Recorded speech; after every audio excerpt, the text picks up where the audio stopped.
దేవుడు మనలందరినీ కూడా ఎవరి పోలికలో చేశాడండి? దేవుని పోలికలోనే మనలందరినీ నిర్మించాడు కదా!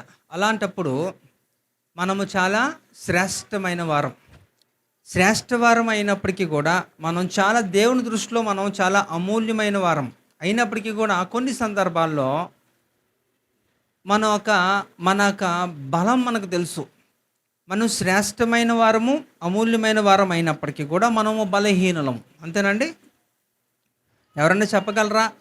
వ్యక్తిగతంగా మిమ్మల్ని మీరు ఒకసారి శారీరకంగా నేను అడిగేది.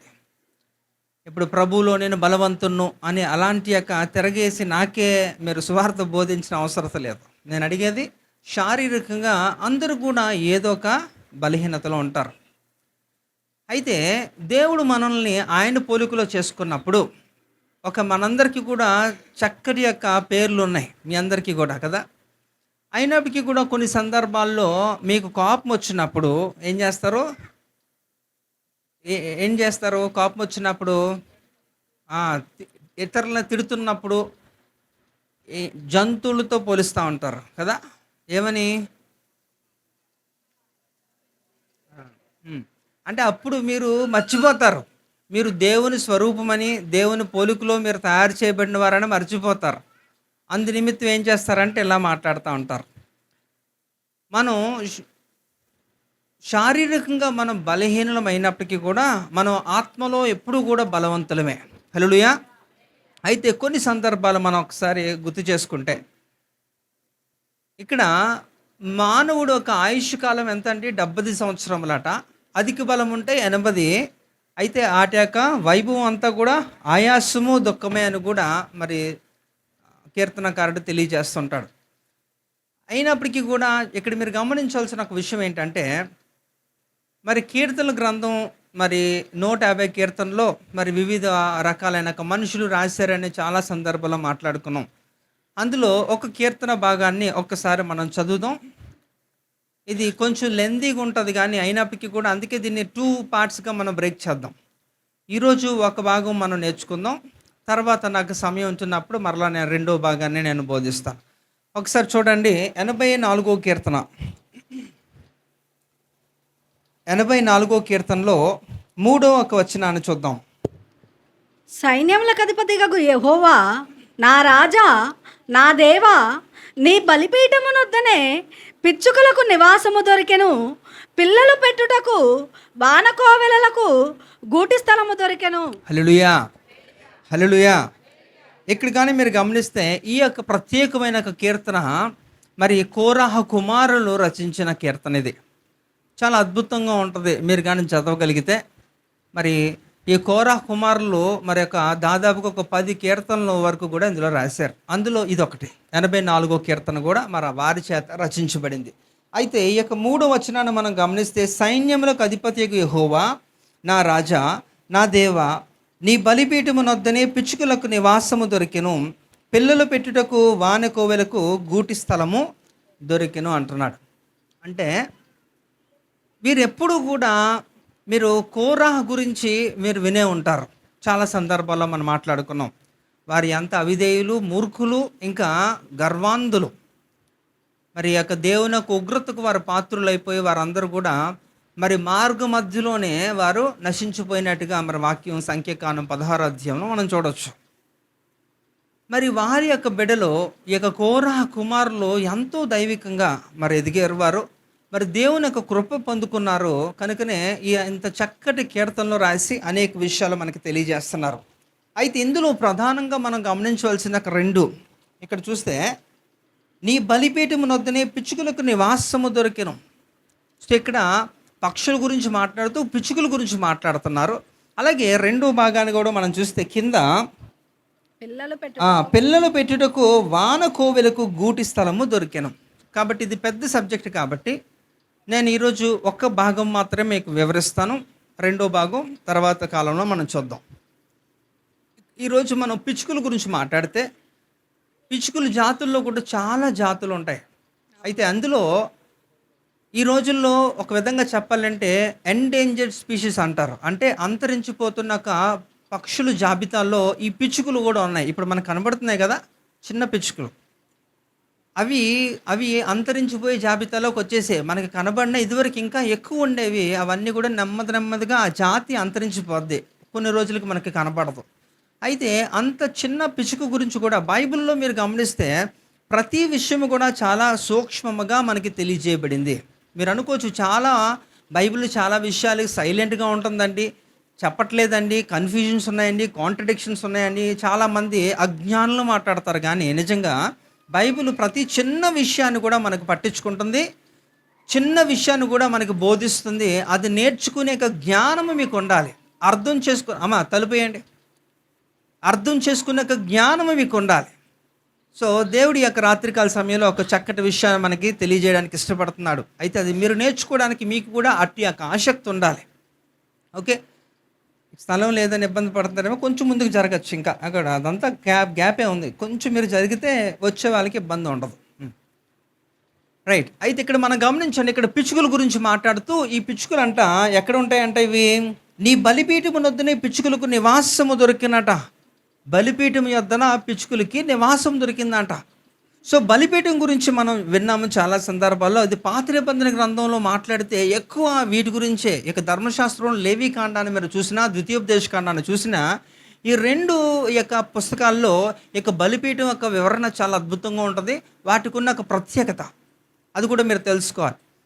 అయితే బలిపీఠము యొద్దన ఏముందట, ఎవరికి నివాసం దొరికిందట, పిచ్చుకలకు నివాసం దొరికిందట. అయితే అసలు పిచ్చుకల గురించి ఇందులో ఎందుకు రాయాల్సి వచ్చింది, ఈ కోరా కుమారులు ఎందుకు దీని గురించి అంత పర్టికులర్గా ఈ యొక్క మాట ఎందుకు తెలియజేస్తున్నారు అనేది ఈ యొక్క రాత్రికాల సమయం మనం ఒకసారి చూడాలి. ఒకసారి చూడండి, అసలు ఈ బలిపీఠం దగ్గర పిచ్చుకలు ఎందుకు నివాసం చేయాలి చూస్తే ఒక్కసారి మరి మత్తయి సువార్తలోకి వెళ్దాం. మత్తయి సువార్తలో 10వ అధ్యాయంలో 29వ వచనాన్ని చూస్తే,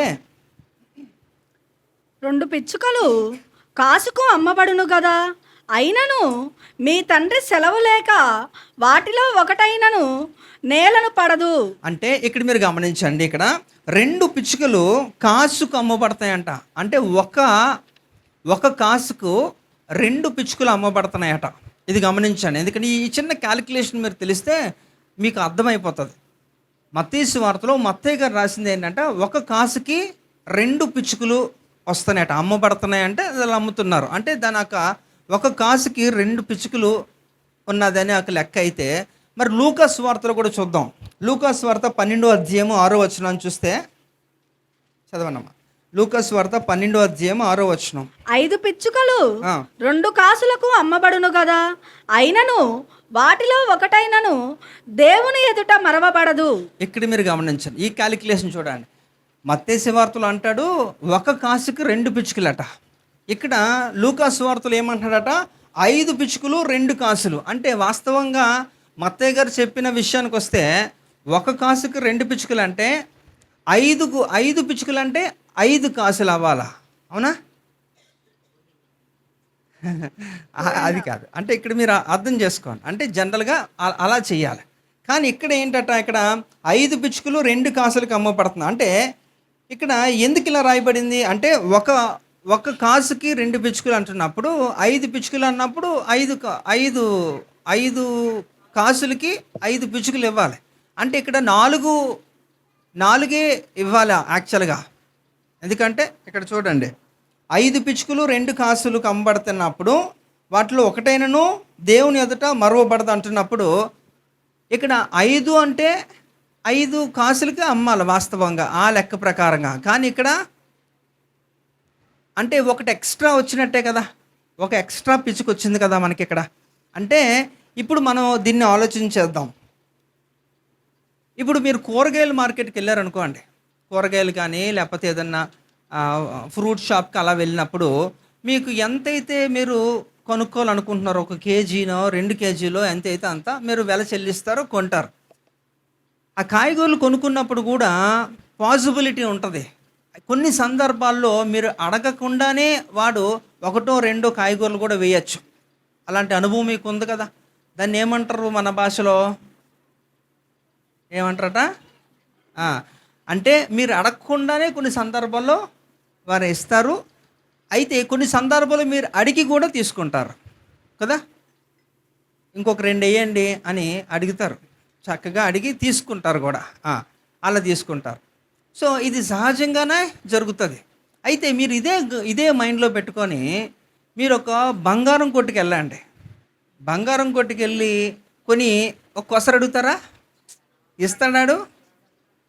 ఆడు ఒకటే మాట అంటాడు, నువ్వు ఎంత అన్నా కొను, దానికి మాత్రమే, కానీ 1 గ్రామ్ ఎక్స్ట్రా తీసుకో, నేను 1 కేజీ బంగారం కొంటాను అన్నారు అనుకోండి, 1 గ్రామ్ ఎక్స్ట్రా ఇస్తాడు? ఎవడు? అంటే ఎందుకు ఇవ్వడు? ఎక్కడెందుకు ఇస్తున్నారు, అక్కడ ఎందుకు ఇవ్వరు? చెప్పాలి. నవ్వుతారేటి? కొంపతీసి అడిగారేటి బంగారం కొట్లో కూడా? అలాగా లేదు కదా. కాబట్టి అంటే ఏంటంటే విలువైనది కదా, ప్రశస్తమైనది, విలువైనది దానికి, అంటే దానికి విలువ ఉంది. ఈ కాయగూరలు అనేది అంత పెద్ద విలువైనవి కాదు. అంటే అది వెల చెల్లించి కొనుక్కున్నప్పటికీ కూడా అది ఓకే, నడిచిపోతుంది. అంటే దీన్ని బట్టి ఇక్కడ 5 పిచుకులు కదా, 2 కాసులకి ఏంటంటే ఇక్కడ 5 పిచుకులు 2 కాసులకు. అంటే ఇక్కడ పిచుకులు అనేది ఎంతో అల్పమైనది అనేది మీరు అర్థం చేసుకోవాలి. అంటే ఎక్స్ట్రా ఇవ్వగలుగుతున్నాడు అనేసి అంటే అది పెద్దగా విలువైనది కాదు అనేది. అయితే ఇక్కడ ఎందుకు ఈ ప్రస్తావన తీసుకొచ్చాడంటే, ఈ యొక్క కోరహు కుమారులు ఈ పిచ్చుకల గురించి మాట్లాడుతూ మన మూలవాక్యంలోకి వెళ్తే అక్కడ చూడండి, ఒకసారి చదవండి, మూలవాక్యం చదవండి. సైన్యములకు అధిపతివగు యెహోవా, నా రాజా, నా దేవా, నీ బలిపీఠమునొద్దనే పిచ్చుకలకు నివాసము దొరికెను, పిల్లలు పెట్టుటకు వానకోవెలకు గూటి స్థలము దొరికెను. అంటే ఇక్కడ ఎందుకు ఈ యొక్క మాట మాట్లాడుతున్నాడంటే, పిచ్చుకలకు మాత్రమే ఏంటట ఈ యొక్క బలిపీఠము యొద్ద నివాస స్థలము దొరుకుతుందంటే, ఇక్కడ కోరహు కుమారులు తమను తాము దేంతో పోల్చుకుంటున్నారట? పిచ్చుకతో పోల్చుకుంటున్నారు. అంటే పిచ్చుకుని చూడండి, అందుకే కొన్ని సామెతలు కూడా మనకి వింటూ ఉంటాం. పిచ్చుక మీద బ్రహ్మాస్త్రమా అంటారు కదా. అంటే పిచ్చుక చాలా బలహీనమైనది కదా, అల్పమైన ప్రాణి అది. దాని కొరకు అంత పెద్ద హడావుడి చేసి దాని మీద మీరు దాన్ని చంపడానికి అంత కష్టపడక్కర్లేదు అని ఒక మాటల్లో చెప్పడానికి ఈ యొక్క మాటలు వాడుతుంటారు. కాబట్టి అంటే అందుకే చెప్పాను, మనిషికి ఆయుష్కాలము 70-80, కానీ ఎవరికి వారంటీ లేదు కదా. ఏ సందర్భంలో అయిపోతుంది. సొలొమోన్ తెలియజేస్తాడు, యాకోబు చెప్తారు, వీళ్ళందరూ కూడా మరి యొక్క మనిషి ఎలాంటి వాడు, తనక ప్రాణం ఎంత బలహీనమైనదో అని తెలియజేస్తున్న సందర్భంలో అడవి గడ్డి వంటిది, పువ్వు వంటిదని, అలాగే నీటి మీద బుడగ వంటిదని, ఆవిరి వంటిదని, ఇవన్నీ కూడా పోలుస్తూ ఉంటారు. అంటే అంత బలహీనం అనమాట. ఏ సందర్భంలో ఏమన్నా జరగచ్చు. మీరు చూడడానికి చాలా శారీరకంగా మీరు బలంగా ఉన్నప్పటికీ కూడా మీరు నిజంగా బలవంతులు అవ్వచ్చు. కానీ బలవంతులు కూడా, జిమ్కి వెళ్తున్న వారు కూడా చాలామంది కార్డియాక్ అరెస్ట్ అయ్యి చనిపోయారు. చాలామంది చనిపోయిన సందర్భాలు ఉన్నాయి కదా. అంటే దీని అర్థం ఏంటంటే, మనిషి యొక్క ఆయుష్కాలము తక్కువ, అలాగే చాలా బలహీనమైనది మనకు ఆయుష్, మనకు శరీరం, మనకు నిర్మాణం అలాంటిది. కనుక ఏ సందర్భంలో ఏమన్నా జరగచ్చు. ఎంత బలహీనమైన వారు మనం. అయితే అందుకే పిచ్చుకు ఎంత బలహీనమైనది, ఎంత అల్పమైనది అనేది మనం ఆలోచిస్తే దాని గురించి అక్కడ మాట్లాడుతూ అంటున్నాడనమాట. నేను అల్పుడును, నేను పిచ్చుకు వంటి వాడును, అయితే పిచ్చుకలకు బలిపీఠము యొద్ద నివాస స్థలము దొరుకుతున్నది అనేది. అంటే ఇక్కడ బలిపీఠము చూడండి, కొన్ని మీరు అర్థం చేసుకోవాల్సింది ఏంటంటే, కొన్ని దాని యొక్క ఆత్మీయ అర్థాలు మీరు అర్థం చేసుకుంటే అప్పుడు ఈజీగా అర్థమవుతుంది. అంటే ఇక్కడ బలిపీఠము ఎక్కడ, బలిపీఠం మీద ఏం చేస్తారు? వాస్తవంగా బలిని అర్పిస్తారు కదండి. బలిపీఠం మీద బలిని అర్పిస్తారు. అంటే ఇక్కడ అర్పించేది ఎవరికి? దేవునికి. అయితే ఇక్కడ బలిపీఠం ఎవరికి సాదృశ్యంగా ఉందంటే యేసు ప్రభుకు సాదృశ్యంగా ఉంటున్నప్పుడు, ఆ పిచ్చికి నువ్వు అంటున్నప్పుడు దేవుని యొద్ద నీ నివాస స్థలం ఉండాలి. సో ఇక కోరహు కుమారులు అదే చెప్తున్నారు ఏంటట, పిచ్చుకలకు బలిపీఠం యొద్దనే నివాస స్థలము ఉంది అంటున్నాడు. అంటే తన్ను తాను అలాగా. చాలా సందర్భాల్లో మీరు కనుక గమనిస్తే మనుషులుగా ఉంటున్న వారు అనేకులు, మనకు పూర్వీకులు, భక్తులు అందరూ కూడా తమను తాము ఎంతగా తగ్గించుకొని మరి దేవుని దగ్గర వారు విలపిస్తున్నారో. యెషయా గ్రంథం 41:14 కూడా చూస్తే పురుగు వంటి యాకోబు అని కూడా ఒక సంబోధన ఉంటుంది. అంటే పురుగు ఎంత బలమైనదండి, బలహీనమైనదా? చాలా అల్పమైనది కదా, టక్కుమని చంపేయచ్చు దాన్ని. నీ పక్క నుంచి అలా వెళ్తున్నప్పుడు నువ్వు చంపాలనుకోకర్లేదు, కొన్ని సందర్భ బై మిస్టేక్ నువ్వు చూడకుండా తొక్కేస్తున్నప్పుడు కూడా చచ్చిపోతాయి. అంటే అంత బలహీనమైనవి, అల్పమైనవి. మనిషి కూడా అంతే. అందుకనే యాకోబుని దేవుడు ఏమని సంబోధిస్తున్నాడు? పురుగు వంటి యాకోబు అంటున్నాడు. అంటే మనుషులందరూ కూడా అంత అల్పులు అనేది గ్రహించండి. మరి ఎంత అల్పులుగా ఉంటున్న వారికి ఎందుకు అంత గర్వం? దేవుడితోనే వివాదం, దేవునితోనే ఏంటట యుద్ధాన్ని చేసే అంత పరిస్థితి. అంతగా గర్వాంధులుగా దేవుడినే సృష్టించిన దేవుడితోనే మీరు వైరం పెట్టుకుంటారు. అందుకని చూడండి, యెషయా గ్రంథం 1వ అధ్యాయము 2వ వచనాన్ని చూస్తే దేవుడు బాధపడతా ఉన్నాడు. అక్కడ చదవాలి త్వరగా.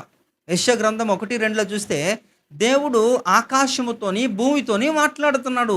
ఆయన యొక్క బాధని ఆయన వెళ్ళగొక్కుతున్నాడు అక్కడ. యెహోవా మాట్లాడుచున్నాడు, ఆ. ఆకాశమా ఆలకించుము, భూమి చెవియొగ్గుము. నేను పిల్లలను పెంచి గొప్పవారినిగా చేసి తిని, వారు నా మీద తిరగబడి ఉన్నారు. చాలమ్మా. ఏంటంట దేవుడు ఏం చేస్తున్నాడట? ఆకాశముతోని భూమితోని మాట్లాడుతున్నాడు. పిల్లలుగా మనల్ని పెంచి పోషించి పెద్దవారిని చేస్తే ఈ పిల్లలే దేవుని మీద తిరుగుబాటు చేస్తున్నారట. సో దేవుని మీద తిరుగుబాటు చేస్తున్నారు కాబట్టి దేవుడికి కోపం వస్తుంది. సో మీరు అనుకోవచ్చు, దేవుడు కరుణా సంపన్నుడని, కనికర కృపామయుడని అని, ఇవన్నీ కరెక్టే, అందులో ఎలాంటి సందేహం లేదు. నిజంగా దేవుడు కనికర సంపన్నుడు, కృపా సంచి సంపూర్ణుడే. ఎందుకంటే ఆయన కృప లేకపోతే ఈరోజు మనం ఈ యొక్క స్థితిలో, ఈ స్థాయిలో మనం ఉండలేం. కనుక ఖచ్చితంగా అవన్నీ కూడా వాస్తవాలే. కానీ తెలియని కోణం కూడా ఒకటి ఉంది. దేవుడు సృష్టికర్తనే మనం ప్రార్థిస్తాం, కానీ లయకర్తని ఎవడు ప్రార్థించడే. దేవుడు లయకర్త కాదండి.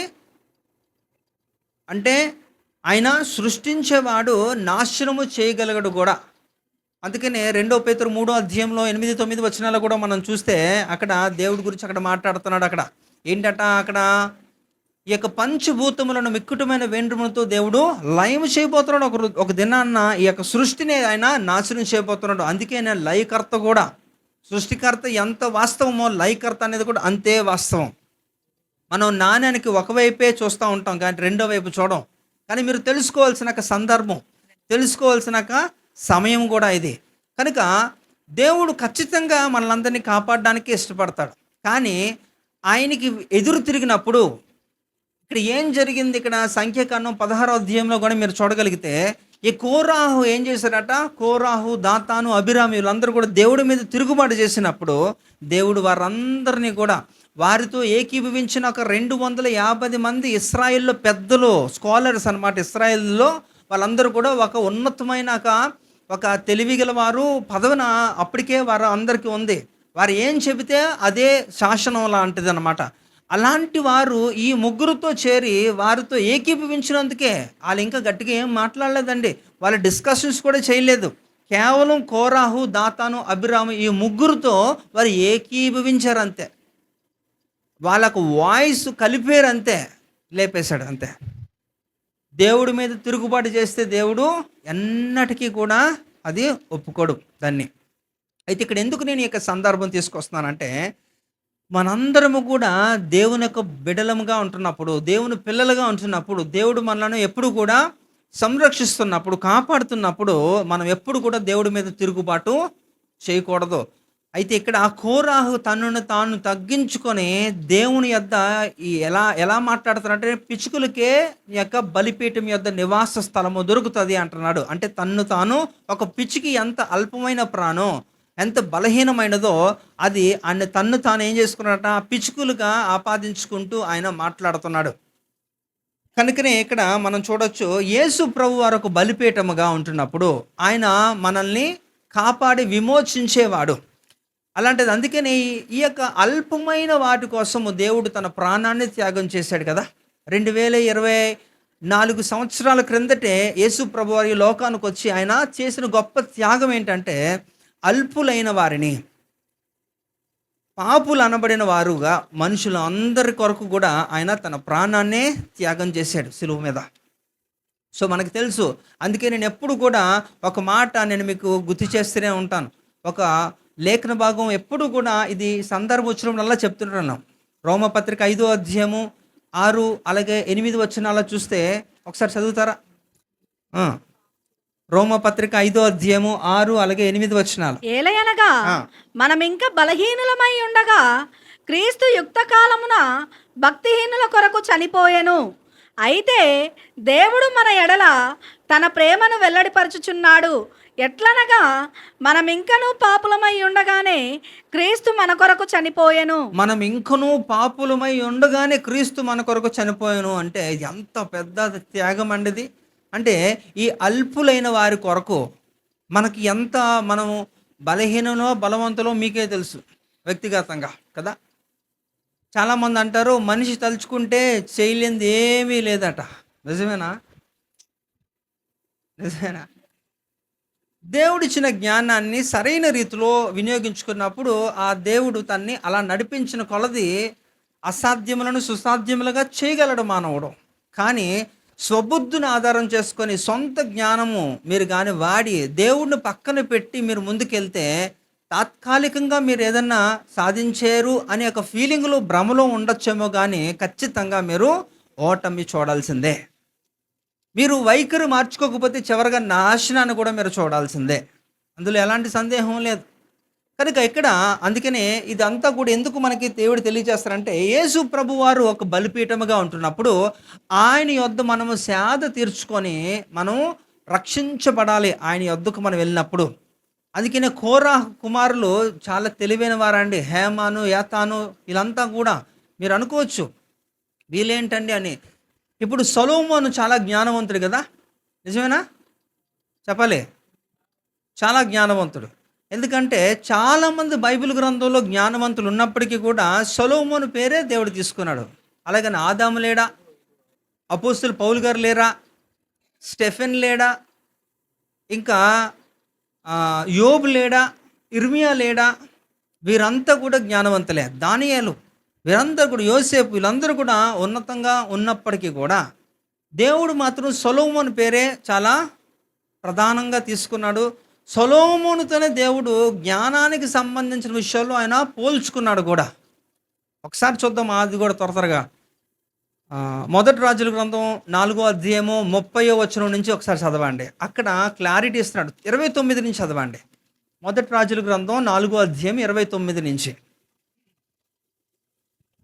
దేవుడు జ్ఞానమును బుద్ధిని వర్ణింప శక్యము కాని వివేచన గల మనసును సొలొమోనునకు దయచేసెను గనుక సొలొమోనుకు కలిగిన జ్ఞానము తూర్పు దేశస్థుల జ్ఞానము కంటెను ఐగుప్తీయుల జ్ఞానమంతటి కంటెను అధికమై ఉండెను. అతడు సమస్తమైన వారి కంటెను యజ్రాహీయుడైన ఏతాను కంటెను మాహోలు కుమారులైన హేమాను కల్కోలు దర్దాను వారి కంటెను జ్ఞానవంతుడై ఉండెను గనుక. చాలమ్మా, అంటే ఇక్కడ క్లారిటీ ఇచ్చేసారంటే 2 దేశాలని అక్కడ చూపిస్తున్నాడు. అందులో ఉన్న ప్రత్యేకంగా ఒక 3 వ్యక్తులు కూడా చూపిస్తున్నాడు. అంటే వీళ్ళందరూ కూడా సొలొమోను కాలంలో ఉంటున్న వారే. సొలొమోను కాలంలో ఉంటున్నవారు వీరు జ్ఞానులని దేవుడు పరిగణించి సర్టిఫై చేసి వాళ్ళ గురించి ప్రస్తావించాడు. ఇలా ప్రస్తావన ఇంకొకరి గురించి మాట్లాడలేదే. మీరు ఆలోచించండి, బాగా చదువుకోండి. ఇలాగ ఇంత స్పెసిఫిక్గా ఒక పేరు మెన్షన్ చేయలే. సొలొమోను వాళ్ళందరిలో కల్లా తూర్పు దేశపు జ్ఞానులు, అంటే తూర్పు ద పీపుల్ ఫ్రమ్ ఈస్ట్, వారు చాలా గొప్పవారు, జ్ఞానవంతులు. తూర్పు దేశపు జ్ఞానులే కదా నక్షత్రాన్ని కనుగొని అక్కడి నుంచి దాని ప్రకారం యేసు ప్రభు అనే ఆయన్ని కలుసుకోవడానికి వెళ్ళారు. అలాగే ఐగుప్తుల జ్ఞానం ఎంత జ్ఞానం అంటే మీరు ఇప్పటికీ కూడా మీరు చూడొచ్చు. ఐగుప్తుకి వెళ్తే అక్కడ ఏముంటుందట, పిరమిడ్స్ ఉంటాయి. పిరమిడ్లో అది ఒక్కొక్క దానికి 4 నుంచి 5 టన్నులు వెయిట్ ఉంటుంది ఒక్కొక్క స్టోను. మరి అలాంటివి ఎన్ని స్టోన్స్ అలా అంత పైకి ఎలా కట్టారు? అప్పట్లో ఎన్నో క్రేన్స్ ఉన్నాయా? లేవే. మరి ఎలా కట్టారు? అద్భుతం అది. మోషే అంతటి జ్ఞానవంతుడు, మోషే ఆధ్వర్యంలో చాలా చక్కగా అవన్నీ నిర్మించబడ్డాయి. మరి అయినా అంటే నేను ఎందుకు చెప్తున్నానంటే ఎంత జ్ఞానవంతులుగా ఉన్నాడు.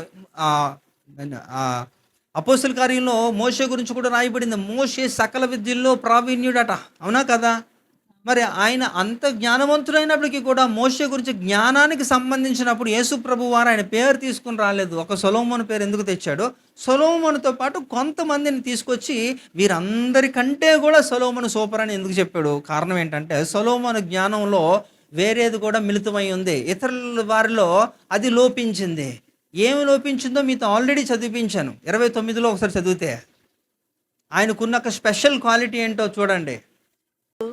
జ్ఞానమును బుద్ధిని వర్ణింప శక్యము కాని. అది జ్ఞానముతో పాటు ఇంకా బుద్ధిని వర్ణింప బుద్ధిని వర్ణింప సఖ్యము కాని వివేచన. ఇది అతి ప్రాముఖ్యమైనది.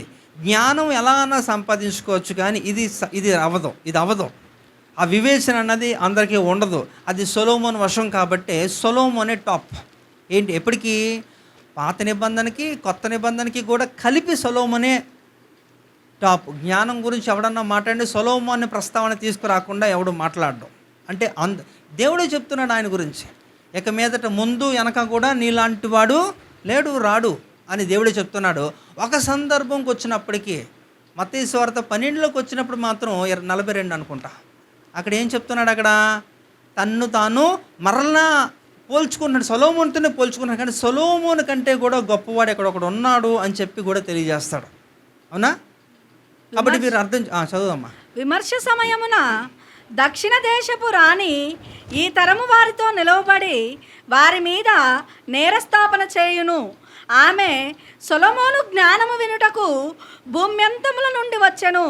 ఇదిగో సొలొమోను కంటే గొప్పవాడు ఇక్కడ ఉన్నాడు. అది ఇక్కడ అంటే ఎవరి గురించి మాట్లాడుతాను? యేసు ప్రభు గురించి, తనను గురించి తాను మాట్లాడుకున్న సందర్భంలో కూడా మరలా గమనించండి. మళ్ళీ దానియేలు, యోసేపు, ఇప్పుడు నేను చెబుతున్న వారు, ఇప్పుడు అందులో మెన్షన్ చేస్తున్న 3 వ్యక్తులు, వీళ్ళ గురించి కూడా మళ్ళీ చెప్పలేము. మళ్ళీ సొలొమోనే. అంటే అల్టిమేట్ ఏంటంటే సొలొమోను మామూలు వ్యక్తి కాదు, చాలా ఉన్నతమైన జ్ఞానం కలిగిన వ్యక్తి. ఆయనతో పోల్చుకుంటున్నాడు. ఆయనే సూపర్ అంటూ తర్వాత కాలంలో ఆయన్ని, ఎందుకంటే సొలొమోను కూడా నిర్మించింది దేవుడే కనుక అంత గొప్పగా. అంటే ఇక్కడ నేను ఎందుకు చెప్తున్నానంటే ఇవన్నీ కూడా మీరు అర్థం చేసుకోవాల్సిన విషయం ఏంటంటే, ఎవరైనప్పటికీ కూడా మనుషులు అల్పులు. అవునా? అల్పులు. వాళ్ళు ఎవరు కూడా ఏదన్నా సాధించగలరు అనుకున్నప్పటికీ కూడా దైవికంగా దేవుని యొక్క సహాయం లేకుండా ఏ మనిషి కూడా వర్ధిల్లలేడు. అందుకనే యోహాను సువార్త 15వ అధ్యాయం 5వ వచనంలో చివరి మాట ఏమాట, మీరు వేరుగా ఉండి నాకు వేరుగా ఉండి మీరేమీ చేయలేరు. మీరేం చేయలేరు. నాకు వేరుగా ఉంటే మీరేమి చేయలేరు. ఎందుకంటే యోహాను సువార్త 1వ అధ్యాయం 3వ వచనం, కలిగినదేది కూడా ఆయన లేకుండా కలగలేదు కనుక. అంటే ఏదన్నా సరే దాని వెనకాతల దేవుడే ప్రధానమైన వాడు, ఆయన కనబడుతూనే ఉంటాడు. ఆయన లేకుండా ఏది కలగలేదు. ఆయనతో మనం విభేదించి ఎవడు కూడా, ఏ నరుడు కూడా చరిత్రలో వర్ధిల్లినట్టు మనకి ఎక్కడా కనపడలేదు. యెషయా గ్రంథంలో కూడా చెప్పబడుతున్న ఒక వచనం ఉంది కదా, ఏంటది? దేవునికి వ్యతిరేకంగా విరోధముగా రూపించబడిన ఏ ఆయుధము కూడా వర్ధిల్లదు కదా. సో ఏ ఒక్కడికి కూడా దేవుని ఎదిరించే శక్తి లేనప్పుడు మరి ఎందుకు ఈ యొక్క వ్యర్థమైన ప్రలాపన, దేవునితో వైరం ఎందుకు మనకి? సో అందుకనే ఇక్కడ ఆ వ్యర్థమైన ప్రలాపన చేసినందునే ఈరోజు ఒక చరిత్రహీనులుగా ఉండిపోయారు కదా వీళ్ళు. దాని గురించి కూడా చూస్తే సంఖ్యాకాండం 26వ అధ్యాయంలో 10-11 వచనాలు చూడండి. ఆ సమూహపు వారు మృతి పొందినప్పుడు అగ్ని 250 మందిని భక్షించినందునను భూమి తన నోరు తెరిచి వారిని కోరహును మృంగివేసినందున వారి దృష్టాంతములైరి. ఎందుకంటే వారు దేవుడి మీద తిరుగుబాటు చేశారు, గర్వాంధులైపోయారు. దేవుడికి లోబడకుండా వారు జీవించినందుకు. వాస్తవంగా కోరాహు మామూలుడు కాదండి. కోరాహు చరిత్ర కానీ మీరు తెలుసుకోగలిగితే, ఐగుప్తులో వీళ్ళందరూ కూడా బానిసలుగా ఉంటున్నప్పుడే 430 సంవత్సరాలు ఇశ్రాయేల్ ప్రజలందరూ కూడా ఐగుప్తులో బానిసలుగా ఫరో కింద ఉంటున్న కాలంలోనే ఈ యొక్క కోరాహు ఈజ్ వెల్ స్పోక్స్ పర్సన్ అట. వాక్చాతుర్యం కలిగిన వాడు. ఎవరినన్నా సరే చాలా చక్కగా కన్విన్స్ చేయగలట. ఎలాంటి వ్యక్తులన్నా సరే లాజికల్ కంక్లూజన్ చేయగలుగుతాడు. చాలా చక్కటి వ్యక్తి. ఇంకా ఈ కోరాహు కూడా లేవీడే. అయితే లేవీల్లో 3 గుంపులు ఉంటాయి. కహాతీయులు ఒకరు ఉంటారు. ఇలాగా విచిత్రమయంగా ఒక్కొక్క వారి యొక్క పనులు అప్పగింపబడుతుంది. లేవీలందరూ కూడా యాజకత్వం చేయడానికి అర్హత లేదు. ఒకవేళ అలాగైతే ఆ, ఇతనికి కూడా అవకాశం వచ్చును. ఎవరికి? కోరాహు కూడా అవకాశం వచ్చాను. కానీ కోరాహు లేవీడైనప్పటికీ కూడా ఆయనకు అప్పగించిన పని ఏంటి? కహాతీయులు వర్గంకి చెందినవాడు ఈయన. అంటే వీళ్ళు ఏం చేయాలి? కహాతీయులు అందరూ కూడా ఈ యొక్క ప్రత్యక్షపు గుడారపు సామానంతా కూడా ఒక స్థలం నుంచి వేరే స్థలానికి మారుస్తూ ఉండాలి, మోయాలి. వాళ్ళందరూ కూడా మందసం కానీ, లేకపోతే కరుణాపీఠం కానీ, బలిపీఠము, ఈ యొక్క గంగాలము, ఈ యొక్క వస్తువులన్నీ కూడా ఒక స్థలం నుంచి ఒక స్థలానికి ట్రాన్స్పోర్ట్కి ఈ వ్యక్తులను వాడుకోండి. కహాతీయుల పనది. కనుక నీకేం సంబంధం? నీకు సంబంధం లేని విషయంలో నువ్వెందుకు దూరాలి?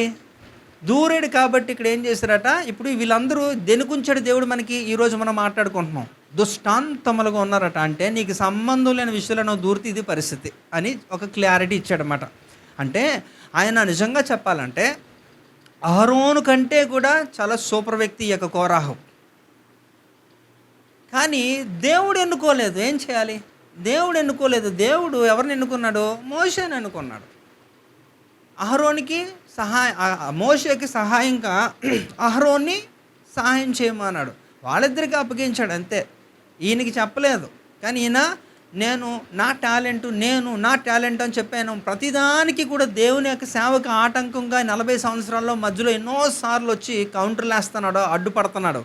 చూశాడు. ఆ రోజు ముహూర్తం పెట్టాడు, అందరినీ ఒకసారి లేపేశాడు. వారికి సహాయం చేస్తున్నాక 255 మందిని కూడా లేపేశాడు కదా. ఒక పెద్ద సమాధి కట్టాడు. 253 మందికి తగిన సమాధి ఆ రోజే కట్టాడు. సరిపోయిందా? కనుక ఇక్కడ ఈ యొక్క కోరాహు కూడా మరి ఎక్కడి నుంచి వచ్చాడు? ఈ యొక్క కోరాహు కుమారులు కోరాహు నుంచి వచ్చారు. మరి తండ్రి అంత దుర్మార్గుడు, దేవునికి విరోధిగా ఉంటున్నాడు, గర్వాంధుడు అయినప్పటికీ కూడా కుమారులు మాత్రం భలే తప్పిపోయారండి. చక్కగా తప్పిపోయారు కదా. ఎందుకో తెలుసా? వారు దేవుని బలిపీఠం యొద్ద తమను తాము తగ్గించుకున్నారట. ఎంతగా తగ్గించుకున్నారంటే పిచ్చుకలతో పోల్చుకొని అలాగే ఉన్నారు. కనుక మరి వారు దేవుని యొక్క అద్భుతమైన కార్యములు చిన్ననాటి నుండి కూడా చూస్తున్నారు. ఈ యొక్క తల్లిదండ్రులు మరి దేవునికి విరోధంగా పోరాడుతూ మాట్లాడుతున్నప్పుడు కూడా అవి చూస్తున్నారు, దేవుని యొక్క కార్యములు చూస్తున్నారు, అన్నీ చూశారు. కానీ సత్యం వైపే నిలబడిపోయారు వాళ్ళు. కనుకనే వారి ఇంటి వారందరినీ కూడా ఈ భూకంపం తీసుకొని వెళ్ళిపోయింది. కానీ వీరు మాత్రం అద్భుతంగా రక్షించబడ్డారు, కాపాడబడ్డారు కదా. ఎక్కడ కూడా వీళ్ళు దొరకలేదు, చక్కగా కాపాడబడ్డారు. కాబట్టి మీరు ఆలోచించండి, మనం ఎంతగా దేవుని యొద్ద తగ్గించుకుంటామో అంతటి ఆశీర్వాదం. హల్లెలూయా. నీకు టాలెంట్ లేకపోయినా పర్లేదు, మళ్ళీ చెప్తున్నాను, నీ టాలెంట్ చూసి దేవుడు ఎప్పుడు కూడా నీకు వరాలు ఇవ్వడు, నీ టాలెంట్ చూసి నీకు పదవులు ఇవ్వడు, నీ టాలెంట్ చూసి నిన్ను ఆశీర్వదించడు. గుర్తుపెట్టుకోండి, టాలెంట్ ఇక్కడ జీరో, అవసరం లేదు. ఒకవేళ అదే నిజమైతే మరి మోషే మొదటి 40 సంవత్సరాలు కూడా ఒక యువరాజుగా కొనసాగాడు. ఆ కాలంలోనే మోషేకి ఇవ్వబడిన ఒక బిరుదు ఏంటంటే సకల విద్యల్లో ప్రావీణ్యుడు. మోషేకి తెలియని యొక్క శాస్త్రం అంటే లేదట ఆ కాలంలో. బెస్ట్ వెల్ నోన్ ప్రొఫెషనలిస్టిక్గా చేస్తాడు ఏదన్నా సరే. మంత్ర విధులు చేసేవాడు, ఇంకా యుద్ధ నైపుణ్యము తెలుసు, శాస్త్రాలు పరిశీలించేవాడు, అమోఘమైన జ్ఞానం కలిగిన వాడు. అయినప్పటికీ కూడా మోషేని అలాంటి జ్ఞానముతో దేవుడు ఎన్నుకొని మళ్ళీ ఐగుప్తుకి పంపించలేదండి. ఆ 40 సంవత్సరాల తర్వాత ఆయన ఎక్కడికి పంపించాడు? ట్రైనింగ్ పీరియడ్కి మిద్యానికి పంపించాడు. అక్కడ 40 సంవత్సరాలు. చాలా అద్భుతంగా ఉంటుంది ఇది మీరు ఆలోచిస్తే. ఈ భూమి మీద ఏ ట్రైనింగ్ 40 సంవత్సరాలు లేదండి. ఏ కోర్సు ఉందండి చదువుకున్న వారికి కానీ ఏదైనా చేసిన వారికి? ఆలోచించండి, 40 సంవత్సరాల ట్రైనింగ్ ఉంటుంది ఎక్కడన్నా? నీ జీవితంలో సగం, అవునా? అంతవరకు మనం బతుకుతామో లేదో కూడా తెలియదు. అలాంటిది 40 సంవత్సరాలు ట్రైనింగ్ ఇచ్చిన తర్వాత 80 సంవత్సరాలు ముగిసిన తర్వాతే మరలా ఐగుప్తులోకి అడుగు పెట్టించాడు దేవుడు. అది అద్భుతంగా. అంటే నీకున్న ఒక టాలెంట్ నువ్వు సంపాదించుకున్నదంతా కూడా సున్నా చేసేసి, జీరో చేసి, దేవుడు నేర్పించినాక స్కిల్ నేర్చుకున్న తర్వాతే దేవుడు వాడుకున్నాడు. అందుకే నేను చెప్తాను మీకు, మీరు ఎప్పుడు కూడా నేను ఇది అని ఎప్పుడు కూడా మిమ్మల్ని మీరు హెచ్చించుకోకండి. అందుకని ఒక చిన్న సూత్రం లూకాసు వార్త 18లో కానీ మత్తయిలో కూడా మనకు ఉంటుంది. ఏంటట? తమను తాము తగ్గించుకొనివాడు హెచ్చించబడు. సింపుల్ కదండి. ఇందులో పెద్దగా అందులో లాజిక్ లేదు, రాకెట్ సైన్స్ లేదు, చాలా ఈజీ కదా. మీరు ఎప్పుడైతే తగ్గించుకుంటారో, దేవునికి లోబడతారో అంతకన్నా ఆశీర్వాదం లేదు. అందుకే మొదటి సమూయేలు గ్రంథం 15వ అధ్యాయంలో బలులు అర్పించుట కంటే మాట వినుట శ్రేష్టమట. నువ్వు దేవుని మాట వింటే చాలు, అది అంత ధన్యత, అంత శ్రేష్టమైనది, అంతకన్నా ఇంకేమీ లేదు. కనుక మనం చెయ్యిందే అది. మనం ఏం చేస్తామంటే శక్తి ఉన్నంత వరకు పోరాడతారట, బలి చెప్తారు కదా. ఏంటట, పోరాడి గెలవాలి. ఏం గెలుస్తారు? దేవుడిని పక్కన పెట్టి ఏం గెలుస్తారు? దేవునితో మీరు అది చేయండి, ఖచ్చితంగా విజయం మీదే, అందులో ఎలాంటి సందేహం లేదు. దేవునితో కలిసి నడిచినప్పుడు మరి మీరు కానీ ఒకవేళ సీరియస్గా తీసుకుంటే లైఫ్లో దేవునితో నడవాలనుకుంటున్నారు ఎంతమంది ఉన్నారు? ఒకసారి చేయి చూపించండి.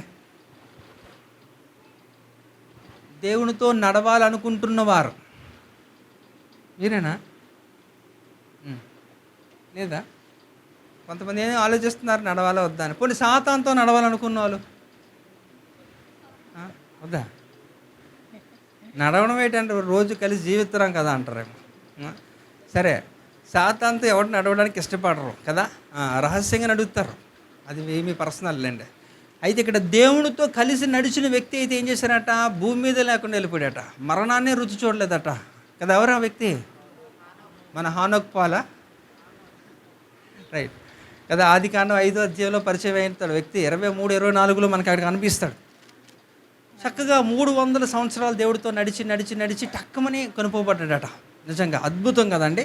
అంటే నువ్వు కూడా, నేను చెప్తున్నాను కదా, హానోకులాగా నువ్వు కానీ నడవగలిగితే ఏమో మరి మీరు కూడా అలా వెళ్ళిపోతారేమో.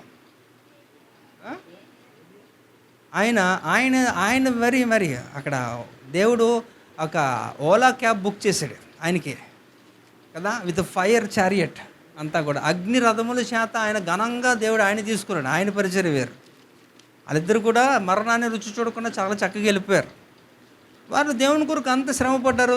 They are very serious in God's ministry కదా. దేవుని పరిచర్యలో అంతే నమ్మకంగా రోషంగా పనిచేశారు కాబట్టి వారి యొక్క పరిస్థితి అది. మనమైతే చాలాటికి రాజీ పడతాం కాబట్టి మనం వాళ్ళతో పోల్చుకోలేం. కానీ ఒక చిన్నగా మీరు ఆలోచిస్తే, సీరియస్గా కానీ మీరు చేయగలిగితే బాగుంటుందని. అయితే ఇక్కడ ఎందుకు చెప్తున్నా అంటే, కోరహ కుమారులు చాలా గొప్పవారు, జ్ఞానవంతులు. అదే చెప్తాడు ఇందాకలా.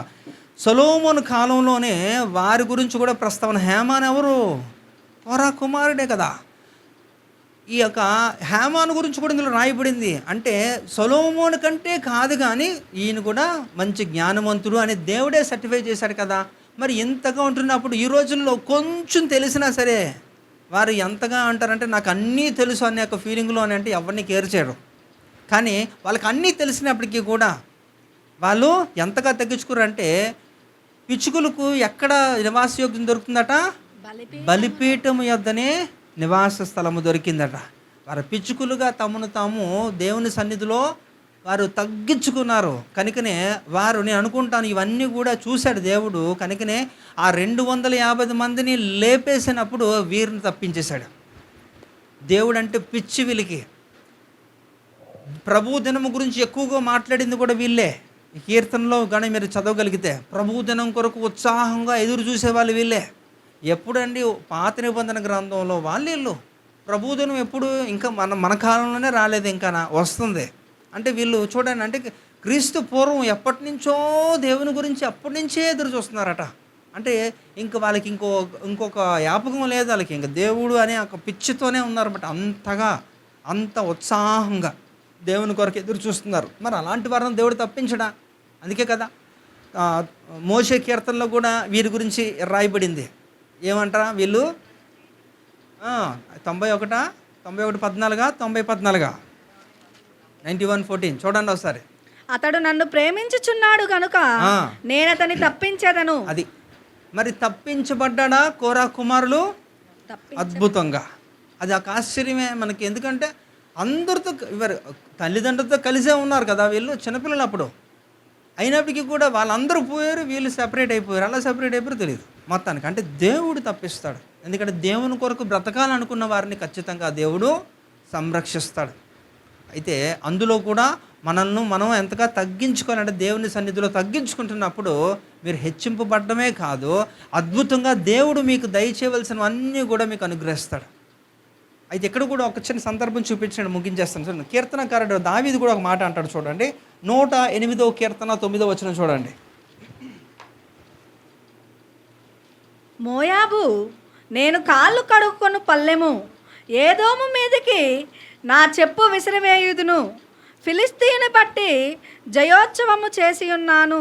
ఏంటండి ఇది?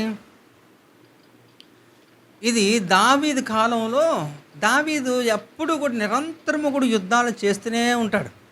మరి అలాంటి కాలంలో దావీదుకి ఎప్పుడు కూడా ప్రత్యర్థులుగా ఉంటున్న వాళ్ళు ఈ ఫిలిస్తీన్లు కానీ, మోయోబీలు కానీ, అమాలేకీలు కానీ, వీరంతా కూడా ఎప్పుడు తలకైన బ్యాచ్. వీళ్ళంతా ఎప్పుడు కూడా ఇశ్రాయేలు దేశం మీద యుద్ధం ప్రకటిస్తూనే ఉంటారు, దొంగ దెబ్బతీస్తూ ఉంటారు, చాలా విచిత్రమైనగా ప్రవర్తిస్తూ ఉంటారు. అయితే ఏదోమీయులు మామూలు వాళ్ళు కాదు. ఏదోమీయులు ఎవరి సంతానం చెప్పగలరా? ఏదోమీయులు ఎవరి సంతానం అండి? ఎవరి వంశస్థులు? ఇక్కడ ఆన్సర్ వచ్చింది ఆల్రెడీ. ఎక్కడి నుంచి చెప్పాలా? ఎవరండి? యోసేపు వంశస్థులా? చెప్తున్నాడు అటు ఏదో. మోషే వంశస్థులా? చెప్పండి రా గట్టిగా. ఏషావు. ఏషావు వంశస్థులు. ఏషావు ఎవరు? యాకోబు పెద్ద కుమారుడు. యాకోబు ఎవరు? ఇస్సాకు కొడుకు. ఇస్సాకు ఎవరు? ఈ లింక్ అన్నా తెలుసు కదా, సంతోషం. అంటే ఇక్కడ చూడండి, ఏషావు సంతానం వంశస్థులు వీళ్ళు. ఎవరు? ఏదోమీలు, ఎర్రని వారు. వారు ఎలా ఉంటారట? బలవంతులు, జ్ఞానవంతులు వాళ్ళు కూడా. మీరు ప్రకటన గ్రంథం 12వ అధ్యాయం చక్కగా చదవగలిగితే ఇశ్రాయేలు పారిపోతారు కదా, అరణ్యముకు పారిపోతారు. అరణ్యముకు పారిపోయినప్పుడు ఎవరు ఆశ్రమిస్తారంటే వీళ్ళే, ఏదోమీలే ఆశ్రమిస్తారు వాళ్ళకి. ఇది ఇంకా జరగలే, ఈ ప్రవచనం నెరవేర్పు కాలంలో ఉన్నాం మనం. జరిగిపోద్ది చాలా త్వరగా. వీళ్ళందరికీ కూడా ఒక పెట్రా అనే ఒక స్థలంలో కొండలు గుహల్లోకి వెళ్ళిపోయి దాక్కుంటారు. వీళ్ళే వారికి ఆశ్రమిస్తారు. వీళ్ళకంటూ ఒక ప్రత్యేకత ఉంది వీళ్ళ గురించి. అయితే ఇలాంటి వారు ఇక్కడ ఏదోమీయులు నిరంతరం వాళ్ళు చాలా బలవంతులు, పోరాట యోధులు, బాగా యుద్ధాలు చేస్తారు. మరి అలాంటిది ఎందుకు తెలుసా? వారు ఒక స్థలములు కూడా ఉన్నతంగా నిర్మించుకుంటారు. సాధారణంగా శత్రువు వారి యొక్క టెరిటరీలోకి వెళ్ళడానికి భయపడతాడు, వెళ్ళలేరు అంత ఈజీగా. వారు శత్రువు ఎక్కడో ఉంటున్నప్పుడే వారు చూసి పయనించే వారు ఏం చేస్తారట? ఈజీగా చంపేస్తారు. ఇది ఒక స్ట్రాటజీ అన్నమాట. కనుక వారిని ఎవరు జయించలేకపోతున్నారు. అలాంటి వారు వీరితో యుద్ధం చేస్తున్నారు. ఎందుకంటే మేము బలవంతులవి, జ్ఞానవంతులవి, మమ్మల్ని ఎవడు కూడా టచ్ చేయలేడు అనే ఉద్దేశంతో చేస్తూ ఉన్నప్పుడు ఇవేను మీరు గమనించండి. ప్రవచనం నెరవేర్పు కాలంలో ఉన్నాం మనం. ప్రకటన గ్రంథం 12లో బాగా చదువుకుంటే దాని గురించి మీకు తెలుస్తుంది. అందులో ఈ యొక్క సంఘం ఎత్తబడిపోయిన తర్వాత ఈ భూమి మీద విడవబడిన గుంపులో వీరు ఉంటారు. విడవబడిన గుంపుకి ఈ యొక్క ప్రకటన గ్రంథంలో ఉన్న 16వ అధ్యాయంలో 7 ఉగ్రత పాత్రలు కుమ్మరించబడతాయి కదా. ఇంకా అనేకమైన శ్రమలు, మహాశ్రమ కాలంలో కూడా వీళ్ళు ఉంటారు. కానీ ఈ గుంపును మాత్రం సాతానుడు ఏమీ చేయడు. ఎందుకు చేయడు అంటే ఇంకో సందర్భంలో మాట్లాడదాం. మీరు ఆలోచించుకొని చదువుకోండి. కనుక అంటే ఎందుకు అంత ప్రత్యేకత? వీళ్ళు సామాన్యులు కాదు. అలాంటి వారు గర్వంతో ఏం చేస్తారంటే వాళ్ళు దావీదుతో తలపడతారు. దావీదుతో యుద్ధం చేసినప్పుడు దావీదు చూస్తాడు. ఒకసారి సరిగ్గా పడుతుంది, వాళ్ళని కూడా ఓడిస్తాడు. వాళ్ళు ఏం చేస్తున్నారట? ఇప్పుడు చదవండి, ఇప్పుడు మీకు అర్థమవుతుంది, ఆ కంటెస్ట్ అర్థమవుతుంది. ఆ వాక్యం చదవండి. కీర్తనలు 108:9. మోయాబు, నేను కాళ్ళు కడుక్కును పల్లెము, ఎదోము మీదకి నా చెప్పు విసిరివేయుదును. ఏదోమీల మీదకట దావీదు చెప్పును విసురుతున్నాడట. నెక్స్ట్, ఫిలిస్తీయుని బట్టి జయోత్సవము చేసి ఉన్నాను. అదనమాట. అంటే ఈ దావీదు ఏలుతున్నప్పుడు, ఒక రాజుగా కొనసాగుతున్నప్పుడు ఏదోమీయులు, మోయోబీలు ఏం చేశారట? యుద్ధం చేశారు. దావీదు మీదకి యుద్ధానికి వచ్చినప్పుడు దావీదు చూసి వాళ్ళిద్దరిని, ఏదోమీయుల్ని, మోయోబీల్ని ఇద్దరిని ఓడించేసి దావీదు ఎంత స్ట్రాటజీ అంటే చంపేయచ్చు. ఓడించినప్పుడు ఇంకేం చేస్తారండి? ఓడిపోయిన వాళ్ళు ఏం చేస్తారు? చెప్పిన మాట వినాలా. రాజు కృప ఉందనుకోండి, బానిసలుగా ఉంచుతాడు, వాళ్ళ పనిలో పెట్టుకుంటాడు, లేకపోతే వదిలేయచ్చు, ప్రాణభిక్ష పెట్టచ్చు, అది ఆయన ఇష్టం. అయితే ఈయన ఏం చేశాడు? చంపలేదు. చంపకుండా ఏం చేశాడు తెలుసా? వాళ్ళని దావీదు దగ్గర బానిసలుగా పెట్టుకున్నాడు. ఏం చేస్తున్నాడట? వీళ్ళు ఏం చేయాలి ఇంతకీ? ఈ ఏదోమీయులు విర్రవీగిపోయారు కదా, వారు బలాన్ని చూసుకొని, జ్ఞానాన్ని చూసుకొని వాళ్ళని ఏం చేశారంటే, దావీదు బయటికి వెళ్తున్నాడు అనుకోండి, దావీదుకి చెప్పులు వేయాలి వాళ్ళందరినీ కూడా, అలాంటి యుద్ధశూరులను అందరినీ కూడా ఓడించి వారిని దావీదు కాళ్ళ కింద పెట్టుకున్నాడు అనమాట. ఇంకేం చేస్తున్నాడు చూడండి ఇక్కడ. మోయోబు నేను కాళ్ళు కడుక్కొని పల్లెము అంటున్నాడు అక్కడ. అది మోయోబు గురించి చెప్తున్నాడు. ఇక్కడ ఏదోము గురించి చెప్తున్నాడు. అంటే మోయోబులు ఏం చేయాలట? వాళ్ళు ఏం చేయాలంటే, దావీదు బయట నుంచి ఇంటి లోపలికి వెళ్తున్నప్పుడు వారు అక్కడ పనివారుగా నుంచుకొని కాళ్ళ మీద నీళ్లు పోయాలి, చేతుల మీద నీళ్లు పోయాలి. ఒక పనివారి కింద. అప్పటికే వారికంటూ ఒక ప్రత్యేకత ఉన్నది. ఎవరికి? ఒక మోయోబీలకి, ఏదోమీలకి. వారి యొక్క గర్వాన్ని అణిచి ఏం చేశారట? వారిని ఒక దాసులుగా పెట్టుకున్నాడు, బానిసలుగా పెట్టుకున్నాడు. అంటే హీనమైన ఒక ఉద్యోగాలు వారికి ఇచ్చాడు, అలా పెట్టాడు అంతే. ఎందుకని? వారికి ఆ పరిస్థితి ఎందుకు వచ్చింది? వారు మితిమీరిన గర్వం వారు చూపించినప్పుడు దేవుడే ఏం చేశారట? దావీదుకి అప్పగించాడు వారిని. వారి గురించి కూడా ఇక్కడ ఒక మాట చూడండి. ఉపద్య 1:3 చూడండి. ఉపద్య 1:3 చూడండి. ఈ ఏదోమీలు వారి యొక్క ప్రస్తావన, వారి యొక్క ఎలాంటి స్థలాల్లో ఉన్నారో అక్కడ కనిపిస్తుంది. అత్యున్నతమైన పర్వతం మీద ఆసీనుడవై ఉండి కొండ సందులలో నివసించువాడా, నన్ను క్రిందకి పడద్రోయగవాడు ఎవడని అనుకునివాడా, నీ హృదయపు గర్వము చేత నీవు మోసపోతివి అంటున్నాడు. అంటే వారు అందరిలాగా ఉండరు. వారికి ఒక ప్రత్యేకమైన సరళి శైలి ఏంటంట, వారి నివాసం కూడా అక్కడ కొండల్లో ఉంటారు, గుహాల్లో, బండ సందుల్లో ఉంటారు. అక్కడికి వెళ్ళడమే కష్టం, ఎవడు కూడా వాళ్ళని ఓడించలేరు. అలాంటి స్థలాల్లో ఈ యొక్క ఏదోమీయులు నివాసయోగ్యంగా చేసుకొని విర్రవీగిపోతారు. మమ్మల్ని ఎవడరా ఆపేది, మమ్మల్ని ఎవడరా చంపేది, కొట్టేది అని ఇలాంటి యొక్క పిచ్చి మాటలు వాడారు. దావీదుతో కూడా అలాంటి యొక్క మాటలు వాడినప్పుడు దావీదు చూసి వేసాడు. వేసి ఆఖరికి వాళ్ళందరినీ కూడా బెండి తీసి ఏం చేశారట? కాళ్ళకి చెప్పులు వేసే రీతిలో ఏదోమీలు పెట్టుకున్నాడు. అంటే అందుకనే సొలొమోను ఒక మాట చెప్తాడు, నాశనానికి ముందు ఏం నడుస్తుందండి? గర్వము. అంటే మీ యొక్క గర్వము మిమ్మల్ని నాశనం చేస్తుంది. ఒకవేళ నిజంగా వారు బలవంతులే, బుద్ధివంతులు అయినప్పుడు ఎందుకు అంత విర్రవిగిపోవడం? నువ్వు తిన్నంగా ఉండుంటే మేబీ నీకున్నాక రెస్పెక్ట్, నీకున్నాక స్టేటస్ దేవుడు నీకు అలాగే ఉంచినేమో ఏదోమీయులకి. కానీ వారు లేదు అలాగా. అందువలన దావీదుకి అప్పగించినప్పుడు వారి పరిస్థితి అలా దిగజారిపోయింది. ఇంకా చూడండి, ఇర్మియా కూడా వీళ్ళ గురించి చెప్తా ఉంటాడు. 48:14 చూడండి. ఇర్మియా 48:14. మేము బలాఢ్యులమనియు యుద్ధశూరులమనియు మీరెట్లు చెప్పుకొందురు. ఎవరి గురించిది? మోయోబీల గురించి ఇక్కడ మాటలు. వాళ్ళు కూడా చెప్పుకుంటున్నారు ఏంటట, మేము యుద్ధశూరులము, బలాఢ్యులము, మేము బలము కలిగిన వారమని వీరు కూడా వారి గురించి వారే సర్టిఫికేట్ ఇచ్చుకొని చేస్తున్నారు. అయితే వీళ్ళందరూ మూకుమ్మడిగా కూడా దావీదు మీద దాడి చేసినప్పుడు వాళ్ళందరినీ కూడా సెటిల్ చేస్తాడు. ఎలా సెటిల్ చేశారంటే చంపకుండా వారు కృంగిపోయే రీతిలో చేశాడనమాట.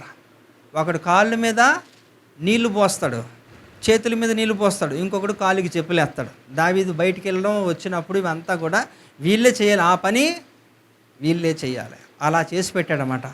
కాబట్టి ఆ దేవుడికి తగ్గించుకున్నప్పుడు, దేవునికి లోపడుతున్నప్పుడు నువ్వు ఎంతగా తగ్గించుకుంటే అంతగా ఆశీర్వదించబడతావు. ఆ స్ట్రాటజీ తెలుసుకున్నారు ఈ యొక్క కోరాహ కుమారులు. ఏతాను, హేమాను వీళ్ళంతా కూడా తెలుసుకున్నారు అద్భుతంగా. దేవుడు సన్నిధిలో వారు ఎలా మొరపెడుతున్నారంటే, పిచ్చుకలకు నివాస స్థలం ఎక్కడ? బలిపీఠము యొద్దనే. వారు అది తెలుసుకున్నారు, ఆ స్ట్రాటజీ వారు వాడారు. కనుక దేవుడు వారిని ఎంత ఆశీర్వదించారంటే విపత్తుల నుంచి తప్పించాడు, వారికి ఒక ప్రత్యేకత ఇచ్చాడు. నాకు చాలా ఆశ్చర్యం వేస్తుందండి. ఇప్పుడు నేను ఇందాక చెప్పాను, సొలొమోను జ్ఞానవంతుడా కాదా?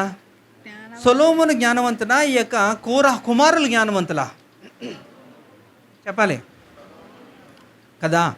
మరి సొలొమోను జ్ఞానవంతుడు, కోరా కుమారుల కంటే ఆయనే గొప్పవాడు అంటున్నప్పుడు, మరి సొలొమోను 3000 సామెతలు రాశాడు, ఇంకా కీర్తనలు కూడా రచించాడు. కానీ సొలొమోనుకి దేవుడిచ్చిన పర్మిషన్ ఎంతో తెలుసా? కేవలం 2 కీర్తనలు ఇచ్చాడు రాయడానికి. సొలొమోను రాసింది 2 కీర్తనలనే. అంటే ఆయన అన్ని 3000 రాసినప్పటికీ కూడా అందులో దేవుడు కన్సిడర్ చేసుకొని కేవలం ఈ యొక్క కీర్తనల గ్రంథము 150 కీర్తనలో సొలొమోనుకి ఇచ్చిన ఒక పర్మిషన్ మాత్రం 2. కానీ ఈ యొక్క కోరహ కుమారులకి 10. ఏమనాలా? ఎందుకని? అంతే. దేవుని యొద్ద ఎవరైతే అంతగా తగ్గించుకుంటారో, దేవుని కొరకు పిచ్చిగా జీవిస్తారో, వాళ్ళని దేవుడు ఎప్పుడు కూడా ఉన్నతంగానే వాడతాడు. హల్లెలూయా. అందుకని ఇక్కడ చూడండి, బలిపీఠం అనేది ఇక్కడ యేసు ప్రభువారు అయినప్పుడు ఆయన వద్ద మనం ఏం చేయాలి అనేసి అంటే కూడా, ఆయన వద్ద మనము ఏం చేయాలి కూడా ఒక చెప్పి నేను ముగించేస్తాను. యోవేలు గ్రంథం 2వ అధ్యాయము 17వ వచనం చూద్దాం.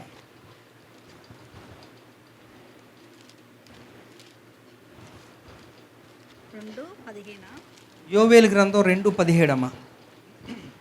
యెహోవాకు పరిచర్య చేయు యాజకులు మంటపమునకు బలిపీఠమునకు మధ్య నిలవబడి కన్నీరు విడుచుచు, యెహోవా నీ జనుల ఎడల జాలి చేసుకొని అన్యజనులు వారి మీద ప్రభుత్వము చేయునట్లు వారిని అవమానమునకు అప్పగింపకము, లేని ఎడల అన్యజనులు వారి దేవుడు